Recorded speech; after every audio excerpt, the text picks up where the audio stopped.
My fiancé shredded my passport before a business flight to trap me, so I exposed her lies, ended the engagement, and took her to court. Hey, Reddit. So, this is going to sound crazy, but I've been holding on to this for a while. I'm Jason, a 29-year-old male, and I live in a mid-sized city. There's nothing fancy about my life. I've got a solid administrative job, a decent apartment, and until recently, I was engaged to someone I thought was my forever person. Turns out, I was catastrophically wrong. Buckle up for this one because my fiancée, Amber, a 28-year-old female, decided to redefine what toxic means in a relationship. Let me back up a bit. For the past few years, I've been grinding at my job. It's not glamorous, lots of spreadsheets, emails, and meetings that could have been emails, but I've been consistent and reliable. Finally, that hard work paid off, and my boss tapped me for a series of international business trips. These weren't just little trips for sightseeing or corporate dinners. They were game changers, networking events, meetings with high-profile clients, and real opportunities to boost my career. When I told Amber, she was all smiles at first. She acted super excited for me, telling me how proud she was and even helping me pick out new luggage. She was all like, "You're going to crush it out there. Show them what you've got." For a minute, I thought I was one of those lucky guys who had a partner who actually wants to see them succeed. But I was dead wrong. At first, everything seemed normal. We talked about how I'd call her every night while I was gone, how I'd bring her something cool from Europe, and how this would just be a stepping stone to something bigger for both of us. But as the weeks went by, I noticed subtle changes in her vibe. For starters, anytime I mentioned the trip, her face would twitch. Not like a full-on frown, but this barely there grimace, like she was trying to hold it together but couldn't quite pull it off. Then she started making weird comments like, "Do you really need to go on this trip? Isn't there another way to impress your boss?" Or, "I feel like this company is taking advantage of you." I brushed it off as her just being bummed about me leaving for a few weeks. I figured she'd get over it, but then she started dialing it up. One day, while I was double-checking my itinerary, she let out this huge sigh and said, "You know, I just feel like you're prioritizing work over us lately. That threw me off because we've always been good about balancing things." I reminded her that the trip was temporary and that it wasn't like I was packing up and moving to another country permanently. She just shrugged and gave me this tight smile that screamed, "I'm not okay, but I'm not going to tell you why." Now, Amber is, how do I put this nicely? She's the kind of person who thrives on being the center of attention. Whether it's her birthday, a random Tuesday, or the anniversary of the day she found her favorite lipstick shade, she needs everything to be about her. Don't get me wrong, I'm all for spoiling my partner and making them feel special, but Amber takes it to a level that could make a narcissist blush. For example, last month, we went out for dinner with my coworkers, and somehow Amber managed to turn the entire conversation toward her job. She works as a graphic designer, which is great, but by the end of the night, everyone knew the name of her boss, her latest projects, and how she single-handedly saved the team during a tight deadline. Meanwhile, no one even knew why we were at dinner in the first place. It was to celebrate a milestone I hit at work, but hey, who needs recognition when you have Amber? Anyway, as the trip got closer, her comments became less passive-aggressive and more, openly bitter. She started saying things like, "I bet you're going to have so much fun without me, and what if something happens while you're gone? Who's going to be here for me?" At one point, I jokingly said, "I'll bring you back some chocolate to make up for it," and she just gave me this look. You know, the kind that makes you wonder if you accidentally insulted someone's entire lineage. One night we were watching a movie, and I made the mistake of mentioning my itinerary joined the chat room, and the user is still active, so I continued the conversation with a new message. I thought she'd be interested. It had cool details like networking dinners and visits to major offices. Instead, she turned to me and said, "So you're just going to leave me here alone for 3 weeks and expect me to be okay with it?" "Amber," I said, trying to keep my tone light, "it's not like I'm going on vacation. This is for work. It's important." "Important for you," she shot back, "but what about us? Don't we matter?" At this point, I was starting to get frustrated. I'm not the kind of guy who thinks relationships should be all sunshine and rainbows 24/7, but this was getting ridiculous. Every time I tried to talk to her about the trip, it turned into some emotional guilt trip about how I was abandoning her. Then came the big red flag. One evening, while I was organizing my travel documents at my desk, Amber walked in and leaned against the doorframe. "You really don't have to go, you know," she said. "What are you talking about?" I asked without looking up. "I'm just saying," she continued, "maybe it's not as big of a deal as you're making it out to be. What's the worst that could happen if you stayed? You could miss the flight, and we could spend some time together instead." I paused, my pen hovering over a sticky note. "Amber, I have to go. It's my job." Yeah, but your job isn't your whole life, she muttered before walking away in a huff. I sat there for a minute, staring at my papers and trying to process what had just happened.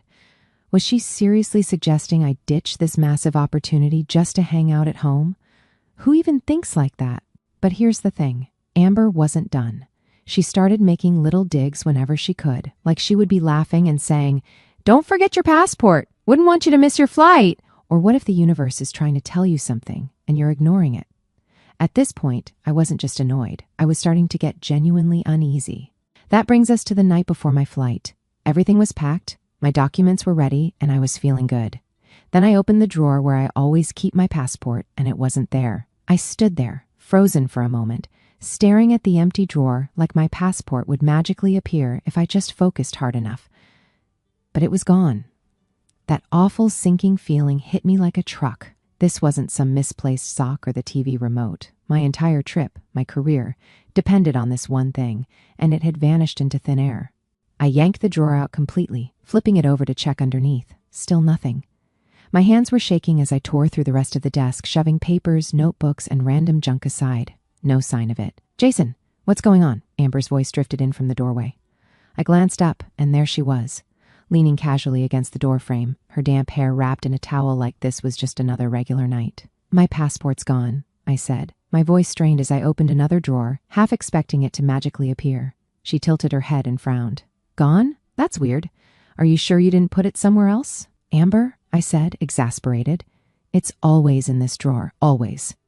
She stepped into the room, her brow furrowing like she was trying to figure out how a grown man could lose something so important. "Well, maybe you moved it without thinking," she offered, pulling open the top drawer of the nightstand and glancing inside.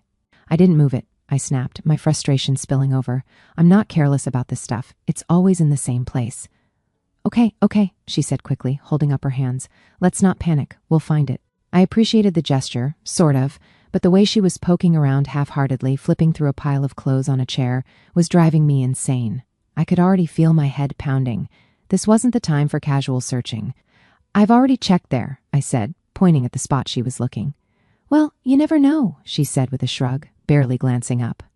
I turned away, muttering under my breath, and ripped open the closet door. If I didn't keep moving, I was going to lose it. My brain was running a mile a minute, trying to figure out where the hell it could have gone. I'd just seen it 2 nights ago when I was double-checking my travel documents. I remembered holding it in my hand, flipping it open, and putting it right back in the drawer.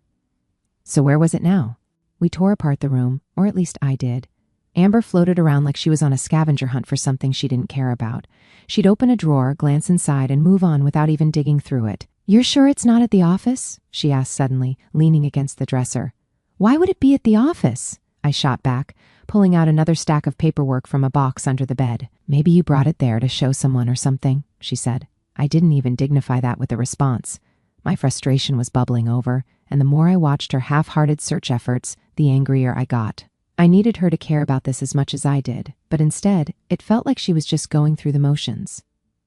"Have you checked the kitchen?" she suggested. "The kitchen?" I repeated, my voice dripping with sarcasm. Why would I keep my passport in the kitchen? "I don't know," she snapped back. "I'm just trying to help." It felt like we were going in circles. I was turning the apartment inside out, cushions off the couch, drawers emptied onto the floor, even rummaging through the laundry hamper for some insane reason. Every passing second felt heavier, like time was physically pressing down on me. "Jason, calm down," Amber said, her voice softer now. "We'll find it." "I don't need to calm down," I said, practically growling as I moved to another corner of the room. "I need my damn passport." She sighed dramatically, and I could feel her watching me, probably wondering if I was losing my mind. Maybe I was, but who wouldn't be? My flight was in less than 10 hours, and my ticket to a better future was nowhere to be found. "Maybe you're not supposed to go," she said suddenly, her tone almost wistful. I looked up from where I was crouched, narrowing my eyes at her. "What?" "I'm just saying," she continued, shrugging like it was no big deal. "Maybe this is the universe's way of telling you to stay. Like, maybe something bad could happen if you leave, or maybe you're just supposed to focus on what really matters, you know, like us." I stared at her, trying to process what I'd just heard. "Amber, you're telling me the universe wants me to miss this trip? The trip that could define my career? Really?" She shrugged again, avoiding my gaze. "I'm just trying to help you see the bigger picture, that's all." I shook my head, biting back the urge to say something I'd regret. Instead, I turned back to my frantic search. As I was digging through a box of random electronics cables, something clicked in my mind after I processed what she had said last. A memory, fleeting but vivid. 2 nights ago, I'd been sitting at this very desk, organizing my documents. Amber had walked in, leaning against the doorway, just like she had earlier, and started talking about how much she was going to miss me. I remembered her tone. It wasn't just sad, it was sharp, almost annoyed. I'd brushed it off at the time, but now it was glaringly obvious. She'd lingered there for a minute, watching me, before storming off in a huff when I didn't give her my full attention. My stomach dropped. Amber was still standing there, scrolling through her phone now, like she'd already given up on the search. My eyes drifted to her bag, sitting on the floor by the couch. Her bag, the one she always carried around. I stood up slowly, my heart pounding in my chest. My rational brain was screaming at me to stop, to not even think what I was thinking, but my gut was already 100% convinced. "Amber," I said, my voice tight, "where's your bag?" She looked up, confused. "What?" "Your bag," I repeated, already walking toward it. She frowned, stepping in front of me. "Why do you need my bag? What are you doing?" "Just let me check something," I said, my tone sharper than I intended. Her expression shifted to something between defensive and insulted. "Are you serious right now? You think I have your passport?" Her tone, her body language, it was all wrong. I wasn't buying it. "I don't know what to think," I said, my voice louder now, "but I'm checking anyway." She stepped aside, her face hardening, and I grabbed the bag. My hands trembled as I unzipped the main pocket. Nothing but tissues, her wallet, and some random junk. Then I felt it, a hidden compartment inside. My fingers brushed against something flat and firm. Inside the hidden pocket of her bag, my heart skipped a beat as I slowly pulled it out. The sight of my passport, the navy blue cover with the gold insignia, made my stomach twist. Relief was fleeting. It was immediately replaced by anger and disbelief. She had taken it. I stood there for a moment, gripping the passport tightly, my mind racing. I couldn't fathom why she would do this. Amber was still standing a few feet away, her eyes widening as she noticed what I was holding. The color drained from her face, and she froze like a deer in headlights. "Amber," I said, my voice low, though every fiber of my being was boiling over, "what the hell is this doing in your bag?" She didn't answer immediately, her mouth opening and closing as if searching for an excuse. I don't know how that got there," she finally stammered, taking a step back, her hands trembling slightly. I held the passport up for emphasis. "You don't know? It magically appeared in your bag, in a hidden pocket, and you have no idea how it got there?" Her face hardened suddenly, and she crossed her arms. "Maybe you put it there by mistake," she said defensively, betraying her attempt at confidence. I couldn't believe what I was hearing. My mind was spinning, trying to process the absurdity of her response. "Amber, cut the crap," I said, stepping closer, the anger in my voice unmistakable. "You hid my passport, just admit it." Her eyes darted to the floor, then back to me. She was cornered, and she knew it. "Okay, fine," she snapped. "I took it. But I wasn't going to keep it forever. I just wanted you to stay. I thought if you missed the flight, we could have more time together." The audacity of her words was unbelievable. I took another step forward, towering over her. "You thought stealing my passport was the solution? Are you out of your mind? Do you even realize what you've done? This isn't just some petty argument, Amber. You almost ruined my entire career." She flinched, but didn't back down. "I didn't know what else to do," she yelled, her voice cracking. "You've been so focused on this stupid trip and your job, and I felt like I didn't matter anymore. I just wanted you to see that we need to work on us." "Work on us?" I repeated, my voice dripping with disbelief. "You don't work on a relationship by sabotaging your partner. What you've done isn't love, Amber. It's manipulation." Her face crumpled, tears spilling down her cheeks. "I didn't mean for it to go this far," she whispered. "I just wanted you to stay. I thought if you missed one flight, you'd realize how much I need you here." My jaw tightened as I stared at her, the weight of her actions sinking in. There was no coming back from this. I couldn't even look at her without feeling a mix of anger and disgust. "You've crossed a line I can't forgive," I said, my voice cold. "We're done. This relationship is over." Her eyes widened, and for a moment she looked like she couldn't comprehend what I'd just said. "You don't mean that," she said, her voice shaking. "You're just upset. You'll calm down, and we'll figure this out." "I didn't mean to hurt you. I've never been more serious," I said firmly. "We're finished. Pack your things and get out." Her expression twisted into something wild, desperation mixed with fury. "You're not leaving me," she screamed, lunging forward. Then, within seconds, she snatched the passport out of my hand before I could stop her. For a second, I was frozen, watching her grip the passport with both hands. Then, with a sickening tear, she ripped it in half. "What are you doing, Amber?" I roared, stepping forward and grabbing her wrist before she could do anything else. My hand clamped down hard enough to stop her. "What the hell is wrong with you?" She struggled against my grip, her free hand flailing as she tried to pull away. "Let me go!" "Not until you understand what you've done," I growled, my voice low and dangerous. "You just destroyed my passport. Do you even realize the gravity of that? You didn't just cross the line, Amber. You obliterated it." Her sobs grew louder, her body going limp in my grasp. I let go of her wrist and stepped back, my hands shaking as I tried to rein in my temper. The pieces of my passport lay on the floor between us, a stark reminder of her betrayal. "Get the hell out of here," I said finally, my voice cold and steady. "I don't want to see you here when I get back. Get your things and get out." She sank to the floor, her sobs racking her body. "Jason, please," she begged. "I didn't mean for it to go this far. I was just scared. I thought you'd leave and never come back." "I was going to come back," I said, my voice sharp. "But now? Now there's nothing left to come back to. You did this, Amber, not me. You need to take responsibility for your actions." She didn't respond, just sat there crying as I turned away, unable to look at her any longer. My chest felt tight, my anger simmering just below the surface as I tried to think through my next steps. The passport was completely ruined. There was no salvaging it. But I couldn't afford to let her sabotage my future. I grabbed my phone from the counter and started searching for emergency solutions. There had to be a way to fix this in time for my flight. My mind raced as I dialed a number, the adrenaline pumping through me, keeping my focus razor sharp. Amber's sobs grew quieter behind me, but I didn't turn around. I couldn't. The woman I thought I loved, the woman I had planned a future with, had turned into someone I couldn't even recognize. Her actions spoke louder than any apology ever could. The pieces of my passport were still on the floor, but I didn't bother picking them up. There was no time for sentimentality or second-guessing.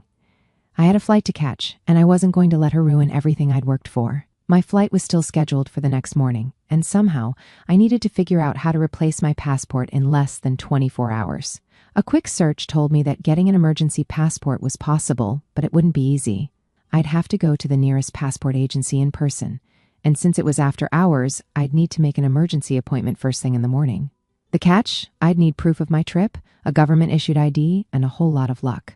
I called my best friend Caleb to ask for help. He immediately picked up on the urgency in my voice and asked what was wrong.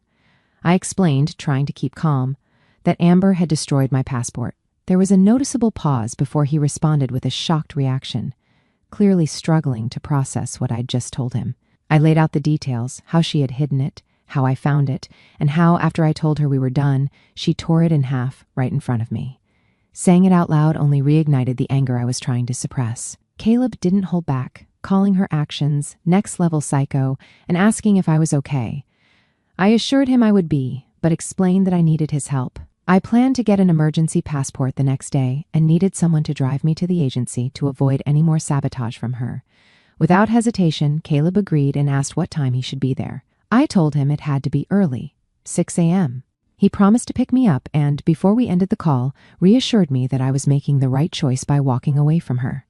His words hit harder than I expected, but I knew he was right. After hanging up, I called the emergency passport line and explained my situation.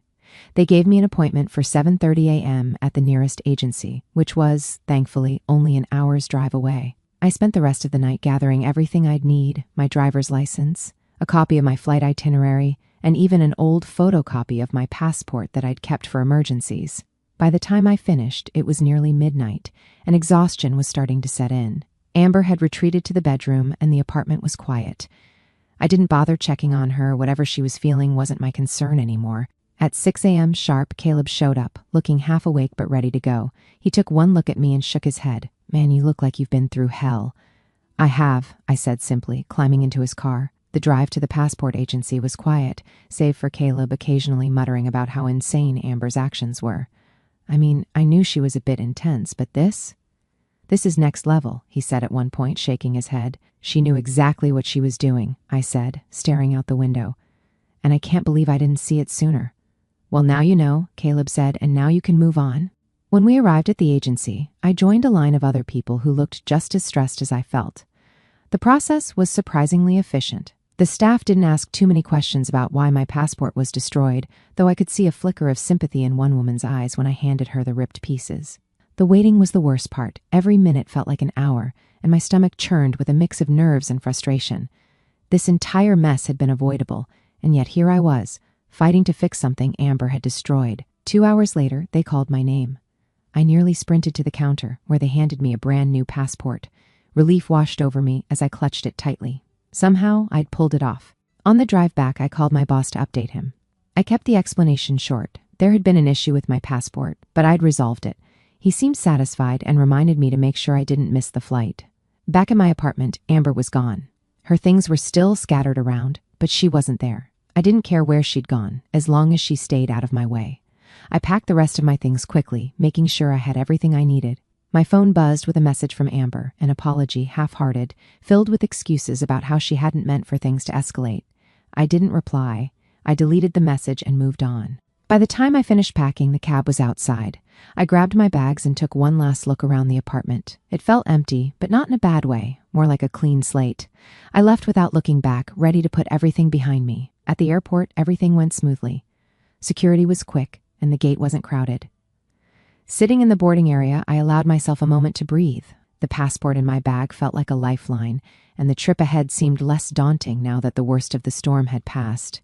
The flight was uneventful, but my thoughts were anything but calm. I kept replaying the events in my head, the frustration building every time I thought about how calculated her actions had been. Amber's betrayal wasn't just personal, it had been deliberate and destructive. It was clear that I needed to address this beyond simply walking away. Once I landed and got through the first day of meetings, I took a moment to reassess. The trip was off to a strong start, and my boss seemed impressed, but I couldn't let the chaos Amber had caused linger in the background.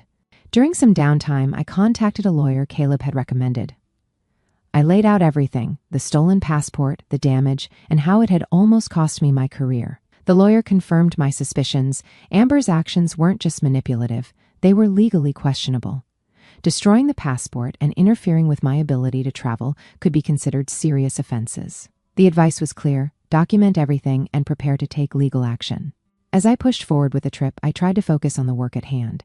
The meetings were intense, and the networking opportunities were exactly what I'd hoped for. But even as I put on a professional front, the storm back home was brewing. Amber had a decent following on TikTok, a few hundred people who loved her quirky, bubbly content. It wasn't unusual for her to overshare about her life, but now she had turned her platform into a weapon. While I was halfway across the world, trying to salvage my career, Amber was posting videos painting herself as the victim. Her tearful videos were strategically vague, but the message was clear. She'd been abandoned by her partner before a big trip, left to pick up the pieces of a shattered relationship. There was no mention of the passport or her actions, just a carefully crafted narrative designed to gain sympathy. The videos went viral quickly, and the comments were brutal.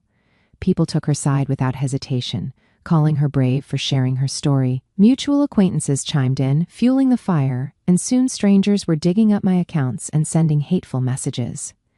My Instagram and LinkedIn were flooded with accusations from people who didn't even know me. They even tried to report my accounts multiple times.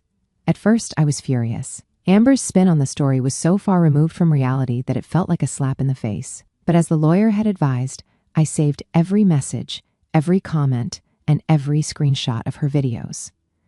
This wasn't just online drama, it was evidence. Through it all, I kept my focus on the trip. The whirlwind of meetings and presentations helped me channel my energy into something productive. My boss pulled me aside halfway through and praised my work, hinting at more opportunities in the future. Knowing I'd managed to impress him despite everything gave me a renewed sense of purpose. Even so, the weight of what was happening back home never fully left my mind. Amber's audience was growing, and with it, so was the hate directed at me. Her followers pieced together enough details to identify me, and the messages became more personal. Strangers were calling me names, accusing me of being manipulative, and some even dug up old photos of us together, reposting them with captions that twisted the truth. The lawyer remained a steady source of guidance through it all. He assured me that the more evidence I gathered, the stronger my case would be. Amber's actions were creating a pattern of behavior that only strengthened my position. By the end of the trip, I had a clear plan. I would return home, meet with a lawyer in person, and move forward with filing a formal complaint. The passport incident alone was enough to justify legal action, but her social media campaign added another layer. She wasn't just trying to ruin my career, she was trying to ruin my reputation. The last night of the trip was spent organizing everything I had: screenshots of her videos, copies of the hateful messages, and a detailed timeline of events. The anger I'd felt earlier had transformed into resolve. Amber might have thought she could control the narrative, but the truth was on my side.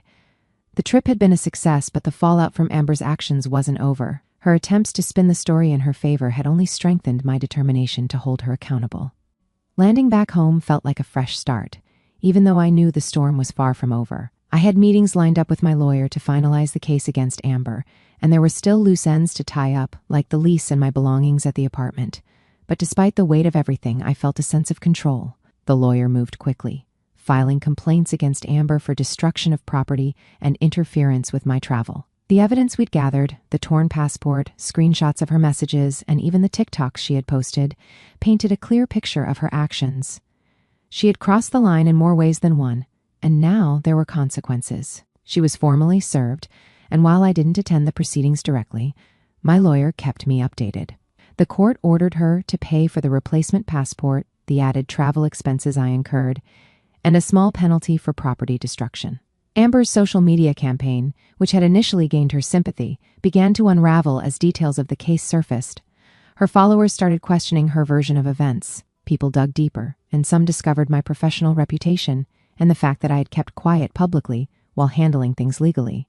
The narrative started shifting, and cracks began to form in the pedestal she had built for herself. Her TikTok account, once a hub of quirky, feel-good content, became a battleground. Comments flooded in, accusing her of lying and exaggerating the truth. She tried to post another tearful video, claiming she was being unfairly targeted, but by then, people weren't buying it. The backlash was swift. Brands she had worked with distanced themselves, and her follower count started to drop. Through mutual acquaintances, I learned that Amber was struggling. The apartment she stayed in after I kicked her out was too expensive for her to afford on her own. She moved back in with her parents shortly after, and word spread that her once glamorous social media presence was becoming increasingly bitter and erratic. Meanwhile, my life had moved on. Work was thriving, and the success of the trip had positioned me for new opportunities. My boss praised my professionalism and hinted at even bigger projects in the pipeline. For the legal action against Amber, I let the lawyer handle the details, but knowing it was moving forward gave me peace of mind. Occasionally, I'd hear from friends about the latest drama Amber was stirring online. She had tried to spin a new narrative, claiming she was bullied off the internet, but by then, the damage to her reputation was done. She had alienated too many people, and her attempts to rebuild her following flopped. I stayed focused, keeping my head down and avoiding anything that would drag me back into her orbit. But Amber wasn't ready to let go. The other evening, after a particularly long day at work, I arrived home to find her sitting on the steps outside my new apartment building. She looked different, tired, disheveled, and far from the confident person she used to present herself as. She was holding something in her hand, and as I got closer, I realized it was the engagement ring. "Jason," she said softly, standing up as I approached. I didn't say anything at first, just stared at her. "I just want to talk," she said, her voice trembling. "Please." I crossed my arms, keeping my distance. "There's nothing to talk about, Amber. You made your choices." Tears welled up in her eyes, and she held out the ring like it was some kind of peace offering. I messed up. I know I did. "But I love you. I'll do anything to fix this." Her words felt empty, like an echo of the same excuses and justifications she'd given before. She wasn't here out of love. She was here because she had nothing left. "I'm not interested," I said firmly. "Take the ring, sell it, go to therapy, I don't care, but don't come back here again."